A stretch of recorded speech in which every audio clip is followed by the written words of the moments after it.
ہے نوآبادیات۔ نوآبادیات، نو کا مطلب ہے نیا، اور آبادیات کا مطلب ہے آبادی سے ہے، اور یہ ترجمہ ہے یہ ترجمہ ہے کلونیلزم، کالونی کا ترجمہ ہے نوآبادیات۔ اب ہوا یوں کہ جو 16ویں صدی سے لے کر اور 18ویں صدی تک، یہ جو 200 سال کا لگ بھگ یہ جو عرصہ ہے، اس میں انہوں نے جو مغربی طاقتیں ہیں انہوں نے پوری دنیا پر اپنی کالونیز بنائی۔ امریکہ، آسٹریلیا، افریقہ، ایشیا، سب میں کوئی جگہ انہوں نے دنیا میں مشرق مغرب پر ہونا ایسا نہیں چھوڑا جہاں پہ وہ نہ گئے ہوں۔ اور یہ شروع ہوتی ہے کہانی واسکو ڈے گاما اور کرسٹوفر کولمبس سے، جب وہ نکلتے ہیں بیلجیم اور اٹلی اور ان کے تعاون سے، وہ اس وقت کے جو وہاں پہ حکمران تھے ان کی آشیرواد سے کہ آپ جائیں اور نئی جگہیں تلاش کر کے آئیں۔ پرانے زمانے کا ایک رواج تھا، اور پھر یہ وہاں سے شروع ہوا۔ اور پھر اس میں ایک جو ان کو اس میں کمک ایک ملی اس سلسلے میں،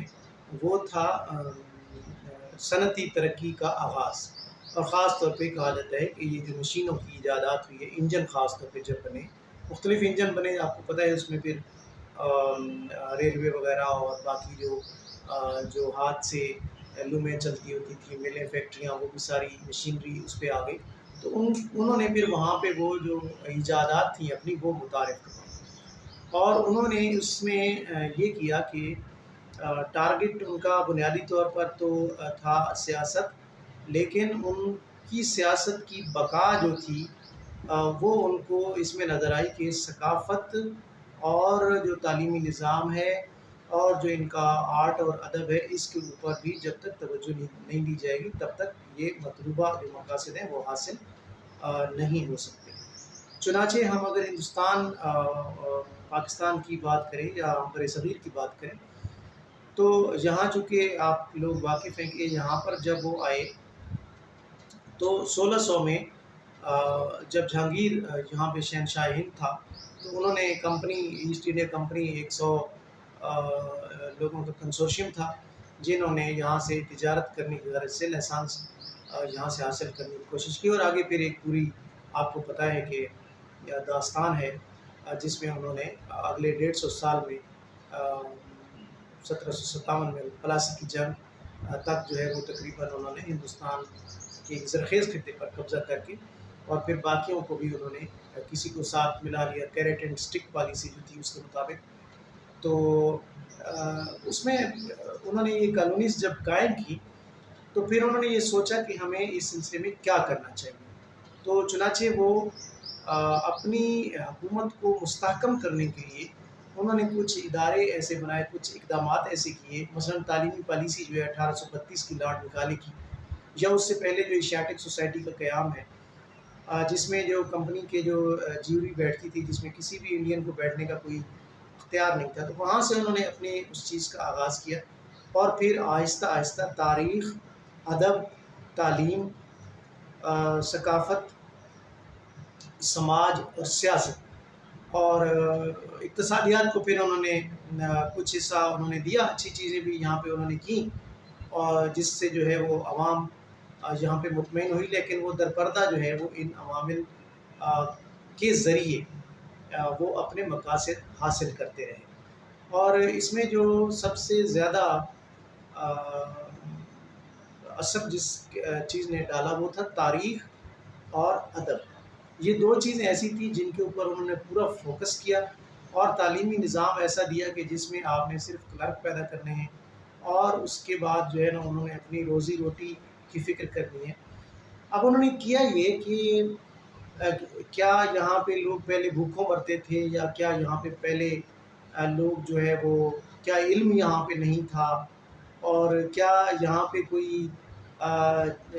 لوگ جو ہے وہ ذہنی طور پر کوئی بونے تھے، یا کیا وجہ تھی کہ انہوں نے یہاں پر ایجادات کے ساتھ ساتھ جو مروب انہوں نے کیا یہاں کے مقامی لوگوں کو، وہ تھا روشن خیالی کے نام پہ۔ انہوں نے یہ کہا کہ آپ لوگ ضعیف العقیدہ ہیں، آپ جادو ٹونے پہ آپ کا سارے کے سارے جو لوگ ہیں وہ اس کے اوپر یقین رکھتے ہیں، اور آپ لوگ ضعیف العقیدہ ہیں، لہذا آپ کو ماڈرن ہونا چاہیے، آپ کو ان چیزوں سے جان چھڑانی چاہیے۔ تو اس طریقے سے ان کو احساس کمتری میں مبتلا کر کے، اور دوسری طرف انہوں نے اپنا جو تھا نظام تعلیم، اور ایک کہاں نظام تعلیم تھا جہاں پہ پورے یعنی بر صغیر کے طول و عرض میں فارسی پڑھائی جاتی تھی، اور ہر ایک بندہ جو ہے وہ لٹریٹ تھا، اور کہاں پہ جب وہ چھوڑ کے گئے ہیں 1947 میں، تو میرے خیال میں یہ فگر مجھے بتانے کی ضرورت نہیں کہ کتنے لوگ لٹریٹ تھے، اور جو لٹریٹ تھے یا آج بھی جو لٹریٹ ہیں جو اپنے آپ کو کہتے ہیں، اس میں سے وہ انگریزی کس حد تک ہم لوگ جانتے ہیں یا کتنی ہم کو آتی ہے انگریزی، تو یہ ایک الگ سے سوال ہے۔ اب انہوں نے احساس کمتری پیدا کر کے اور لوگوں کو مختلف فرقوں میں اور اس میں طبقات میں تقسیم کر کے، انہوں نے جتنا عرصہ یہاں پہ حکومت کی، چاہے وہ آج حکومت کو آپ شروع کر لیں 1757 سے شروع کریں، یا آپ ٹیپو کی شکست سے آپ شروع کریں، یا اس کو آپ 1857 سے کریں، کوئی بھی آپ دیکھ لیں، وہ چاہے 90 سال کریں یا 150 سال کریں یا 250 سال کا عرصہ کریں، اس دوران جس طرح کا انہوں نے طرز حکمرانی اختیار کیا اور جو اقدامات انہوں نے کیے، ان تمام اقدامات کا جو مطالعہ ہے وہ آتا ہے نوآبادیاتی مطالعے، یعنی اس زمانے میں فورٹ ولیم کالج قائم ہوا، اردو کی بات کریں دلی کالج قائم ہوا، اس کے علاوہ انجمن پنجاب کے نام سے جو مفید علومہ تھی لاہور میں وہ قائم ہوئی، یا اس سے پہلے ایشیاٹک سوسائٹی تھی، یا اور مختلف قسم کے جو ان کے علمی اور ادبی جو ان کے ادارے ہیں، اور انہوں نے پریس یہاں پہ لگوایا، تو کس قسم کی کتابیں چھاپی گئیں بائبل کے علاوہ، تو یہ ساری کی ساری جو اس زمانے کا کام ہوا ہے، اور جس کا الٹیمیٹ جو نقصان ہے وہ ہوا ہے یہاں کے لوگوں کو، یہاں کے لوگوں نے سفر کیا ہے، لیکن اس وقت جب وہ جا رہے تھے تب بھی ایک بہت بڑا طبقہ جو ہے وہ یہ سمجھتا تھا کہ وہ ہمارے مسیحا ہیں اور ہمارے لیے انہوں نے بڑا کام کیا۔ کسی حد تک یہ بھی جسٹیفائی کیا جا سکتا ہے کیونکہ اورنگزیب کے مرنے کے بعد یعنی 1707 سے لے کر اور 1757 تک یا بعد میں 1857 تک جو مقامی حکمرانی کا جو طریقہ تھا، یا جو یہاں کے لوگوں کا جو یعنی حکومت کرنے کے دعوے دار تھے، ان کا جو یہاں پہ جس طریقے سے وہ سیاست کر رہے تھے، اور جس طریقے سے زمینی حقائق سے وہ آنکھیں چرا رہے تھے، اور جس طریقے سے وہ ایک دوسرے کے ساتھ لڑ رہے تھے، اس کا لا محالہ فائدہ جو ہے نا وہ تو انہوں نے اٹھانا تھا اور انہوں نے اٹھایا، لیکن لوگوں کو جو صحیح بات ہے وہ نہیں سمجھائی، بلکہ انہوں نے حکومت سنبھالنے کے بعد مزید خرابیاں پیدا کی، اور ان خرابیوں کا یعنی ایسی چیز ذہن میں بٹھائی کہ 1832 والا لارڈ میکالے کا تعلیمی نظام آج بھی ہمارے ہاں کسی نہ کسی صورت میں وہ اپنی جو ہے وہ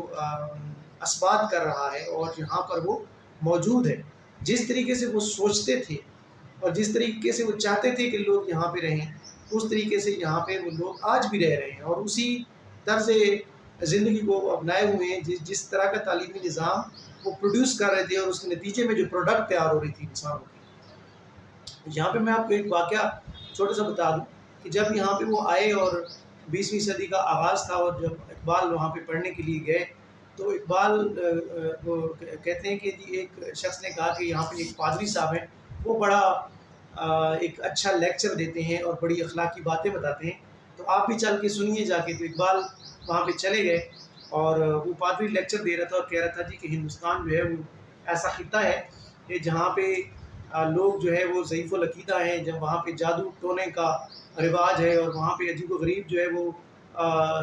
رسوم و رواج ہیں، اور یعنی اس طریقے سے وہ جس میں حد تک امیزی بھی تھی، اور جس میں اس کی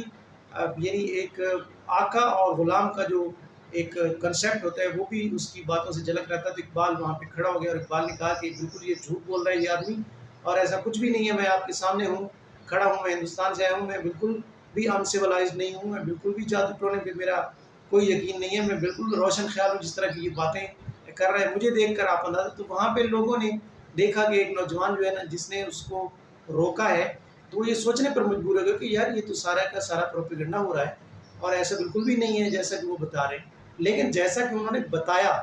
اور جیسا کہ انہوں نے یہاں کے عوام کو باور کرایا، کئی لوگ جو ہے نا وہ ان کی باتوں کو آج بھی سمجھتے ہیں کہ وہ انہوں نے ٹھیک کہا تھا اور وہ صحیح کر گئے ہیں. تو یہ سارا جو نظام ہے جس میں معیشت ہے، جس میں اقتصادیات ہے، جس میں سیاست ہے، جس میں سماج ہے، جس میں معاشرت ہے، جس میں تہذیب ہے، جس میں تاریخ ہے، جس میں تعلیم ہے، جس میں ادب ہے، جس میں آرٹ ہے، ان سب کا جو زاویہ انہوں نے تبدیل کیا یہاں رہ کے، اس تبدیلی، اس پورے سسٹم کا نام جو ہے وہ ہے کلونیلزم، اور اسے کہتے ہیں نوآبادیات.